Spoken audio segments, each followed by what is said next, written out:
കോൺഗ്രസിലെ മുഖ്യമന്ത്രി തർക്കത്തിൽ പാർട്ടി ദേശീയ നേതൃത്വത്തിന് കടുത്ത അതൃപ്തി. രാഹുൽ ഗാന്ധി കേരളത്തിലെ നേതാക്കളെ നേരിട്ട് അതൃപ്തി അറിയിച്ചിരിക്കുന്നു. ഇനി ഏത് നേതാവ് മുഖ്യമന്ത്രി എന്ന പേരിൽ എന്തെങ്കിലും രീതിയിലുള്ള പരാമർശങ്ങൾ നടത്തിക്കഴിഞ്ഞാൽ ശക്തമായ നടപടി ഉണ്ടാകുമെന്നാണ് കോൺഗ്രസിന്റെ ദേശീയ നേതൃത്വം സംസ്ഥാനത്തെ മുതിർന്ന നേതാക്കളെ അറിയിച്ചിരിക്കുന്നത്. രഞ്ജിത്ത് അമ്പാടിയാണ് ആ വിവരങ്ങളുമായി ചേരുന്നത്. രഞ്ജിത്ത്, ഈ വോട്ടെണ്ണൽ നടക്കുന്നതിന് മുൻപ് തന്നെ മുഖ്യമന്ത്രിയുടെ പേരിൽ വലിയ തോതിലുള്ള അധികാര വടംവലി കോൺഗ്രസിൽ നടക്കുന്നു. ഒരു ഭാഗത്ത് KC, മറുഭാഗത്ത് രമേശ് ചെന്നിത്തല, മറ്റൊരു ഭാഗത്ത് VD സതീശൻ. അപ്പോൾ ഇതിൽ കടുത്ത അതൃപ്തി കോൺഗ്രസിന്റെ ദേശീയ നേതൃത്വം അറിയിക്കുന്നതിൽ പ്രത്യേകിച്ച് അത്ഭുതമൊന്നുമില്ല. കാരണം കർണാടകയിലേക്ക് വിഷയം വലിയ നാണക്കേടായി പാർട്ടിക്ക് ദേശീയ തലത്തിൽ മാറിയതാണ്. അപ്പോൾ അത്തരം കസേരകൾ ഇവിടെ ആവർത്തിക്കരുത് എന്ന താക്കീതാണോ രാഹുൽ നൽകിയിരിക്കുന്നത്?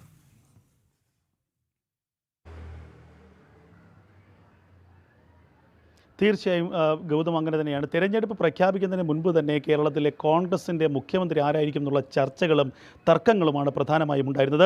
തെരഞ്ഞെടുപ്പ് കഴിഞ്ഞതിന് ശേഷം അത് ഒരു പരിധി കൂടി കടന്ന് നേതാക്കന്മാർ തമ്മിൽ പരസ്പരമുള്ള ഒരു ചെളിവാരി എറിയലിലേക്ക് വരെ എത്തി. ഓരോ നേതാക്കന്മാരെയും പിന്തുണയ്ക്കുന്ന അണികൾ സോഷ്യൽ മീഡിയ പ്ലാറ്റ്ഫോമുകളിലൂടെ തന്നെ തങ്ങളുടെ നേതാവിൻ്റെ പുകഴ്ത്തലുകളും മറ്റു നേതാവിൻ്റെ ഇകഴ്ത്തലുകളും നടത്തി തുടങ്ങി. ഇത് വലിയ തോതിൽ പാർട്ടിയുടെ കെട്ടുറപ്പിനെ ബാധിച്ചു എന്നുള്ളതും മുന്നണിയുടെ കെട്ടുറപ്പിനെ ബാധിച്ചു എന്നുള്ളതും വലിയ പരാതി ായിരുന്നു. ലീഗ് കഴിഞ്ഞ ദിവസം പരസ്യമായി തന്നെ കോൺഗ്രസിലെ ഈ ഉൾപാർട്ടി പോരിനെ സംബന്ധിച്ച്, പ്രത്യേകിച്ച് മുഖ്യമന്ത്രി കസേരയിലേക്കുള്ള ഈ തമ്മിലടിയെക്കുറിച്ച് പരസ്യമായി തന്നെ പ്രതികരണം നടത്തി. ഇതൊരിക്കലും UDFിൻ്റെ ഒരു നന്മയ്ക്ക് ഭൂഷണമല്ല എന്നായിരുന്നു കഴിഞ്ഞ ദിവസം ലീഗ് വ്യക്തമാക്കിയത്. അതിനിടയിലാണ് കഴിഞ്ഞ ദിവസം തിരുവനന്തപുരത്തേക്ക് ലോക്സഭാ പ്രതിപക്ഷ നേതാവ് രാഹുൽ ഗാന്ധി എത്തുന്നത്. തമിഴ്നാട്ടിലെ തെരഞ്ഞെടുപ്പ് പ്രചരണത്തിന് വേണ്ടിയാണ് അദ്ദേഹം തിരുവനന്തപുരത്തെത്തിയത്. അവിടെ എക്സിക്യൂട്ടീവ് ലോഞ്ചിൽ വെച്ച് വളരെ കുറച്ച് സമയം കോൺഗ്രസ് പ്രവർത്തകരുമായി അദ്ദേഹം സംസാരിച്ചു എന്നുള്ളതാണ് ലഭിക്കുന്ന വിവരം. ഈ ഘട്ടത്തിലാണ് കേരളത്തിലെ മുതിർന്ന നേതാക്കന്മാർക്ക് ശക്തമായിട്ടുള്ള താക്കീത് രാഹുൽ ഗാന്ധി നൽകിയത്. ഇനി ഒരു നേതാവ് പോലും ഇത്തരമൊരു വിഷയത്തിൽ, മുഖ്യമന്ത്രി വിഷയത്തിൽ പരസ്യമായ പ്രതികരണം നടത്തരുത്. നേരത്തെ കേരളത്തിൻ്റെ ചുമതലയുള്ള AICC ജനറൽ സെക്രട്ടറി ദീപദാസ് മുൻഷിയും ഇത് സംബന്ധിച്ച് താക്കീതുകൾ സംസ്ഥാന നേതാക്കന്മാർക്ക് നൽകിയിരുന്നു. എന്തായാലും അതിനുശേഷവും ഈ വിഴുപ്പലക്കളികളും ഈ മുഖ്യമന്ത്രിക്ക് വേണ്ടിയുള്ള കടിപിടിയും കൂടുതൽ രൂക്ഷമാവുന്ന ഘട്ടത്തിലാണ്. ഇത് പൂർണ്ണമായി നിർത്തിവെക്കണം.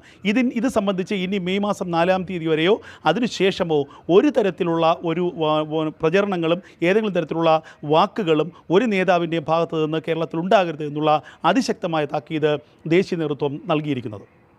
ഓക്കെ രഞ്ജിത്ത്, എന്തായാലും വോട്ടെണ്ണലിന് മുൻപ് തന്നെ കോൺഗ്രസിനകത്ത് അടിപിടിയും ഗ്രൂപ്പിസവും അതിരൂക്ഷമായിരിക്കുകയാണ്.